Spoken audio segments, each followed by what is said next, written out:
الكتاب والميزان ليقوم الناس بالقسط وأنزلنا الحديد فيه بأس شديد ومنافع للناس ভাইরা আমার কোরআন মজিদের এখানে আল্লাহ বলছেন আল্লাহ তাআলা আমাদের জন্য রাসূলগণকে পাঠিয়েছেন বাইয়ানা দিয়েছেন কিতাব দিয়েছেন মিজান দিয়েছেন কারণ হলো সমস্ত মানবতা লিয়াকুম الناس بالقسط সমস্ত মানব সভ্যতা হোল ম্যানকাইন্ডকে একটা সুবিচারের উপরে ইনসাফের উপরে কায়েম করার জন্য রাষ্ট্র শক্তিতে ইসলামের মধ্য দিয়েই মানবতার কল্যাণ সাধনের জন্য তাই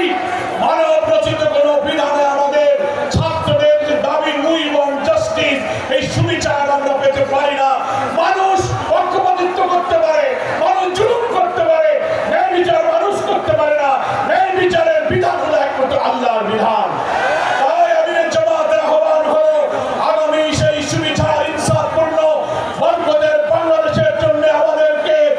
এই ইসলামী এবং দেশপ্রেমিক শক্তির ঐক্যবদ্ধ সংগ্রামে জাতীয় নির্বাচন নিরপেক্ষ করে আমাদেরকে বিজয় সূচিত করতে হবে অন্তর্বর্তীকালীন সরকারের কাছে আমরা দাবি করেছি নির্বাচনের যতটুকু সময় বাকি আছে আপনি নির্বাচনকে নিরপেক্ষ করার জন্য মৌলিক সংস্কার অপরাধীদের বিচার পিয়ার পদ্ধতি স্থানীয় সরকার আগে নির্বাচন দেওয়া লেভেল প্লেইং ফিল্ডের যত দাবি পূরণ না করে নির্বাচন দিলে এই জাতি সেই নির্বাচন নিরপেক্ষ হবে বলে বিশ্বাস করতে পারছে না এত রক্ত এত কষ্ট আমরা বৃথা যেতে দিতে পারি না সেই নিরপেক্ষ নির্বাচনের মধ্যে এমন একটি বাংলাদেশ আমরা চাই যেখানে অভাবী দুঃখী অন্নহীন বস্ত্রহীন নিরন্ন মানুষের কোনো দুঃখ থাকবে না আল্লাহ কোরআনে সূরা আরাফের মধ্যে বলেছেন ওয়ালাউ আন্না আহলাল কুরা আমানু ওয়াত্তাকু লাফাতাহনা আলাইহিম বারাকাতিন মিনাস সামাই ওয়াল আরদ কোন জনপদের মানুষ কোন দেশের মানুষ যদি আল্লাহর উপর ঈমান আনার পর আল্লাহকে ভয় করে রাষ্ট্র চালাতে পারে আসমান এবং জমিনের সমস্ত বরকতের দরজা আল্লাহ আমাদের জন্য খুলে দেবেন জামাত ইসলাম বিশ্বাস করে সেই বরকতের বাংলাদেশের জন্য কোরআন সুন্নাহর ভিত্তিতে সৎ লোকের নেতৃত্ব কায়েম হওয়া দরকার তাহলেই হিন্দু মুসলিম বৌদ্ধ খ্রিস্টান নারী পুরুষ সকলের কন্যার আদর্শ হচ্ছে সেই একমাত্র কোরআন সুন্নাহর বিধান তারা সবাই নিরাপদ থাকবে তাই আসুন এই উত্তরাঞ্চলের 33টি জাতীয় নির্বাচনী আসনে সেই বরকতের বাংলাদেশের জন্য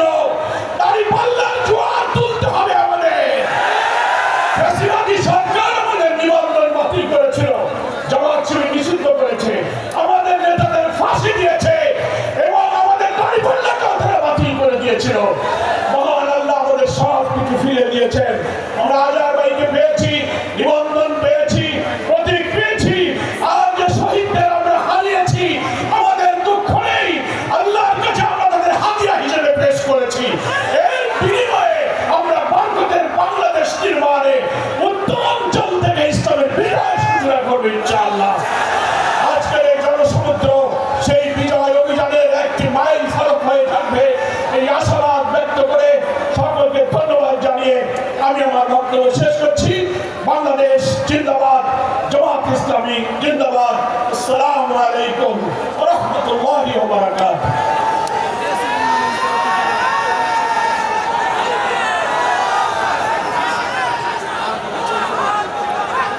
সম্মানিত উপস্থিতি এখন সালাতুল আসর হবে আমরা যেখানে আছি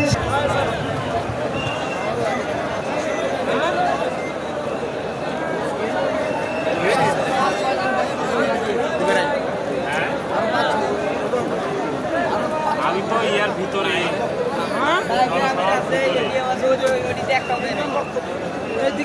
চলে আসছি তুমি কোথায়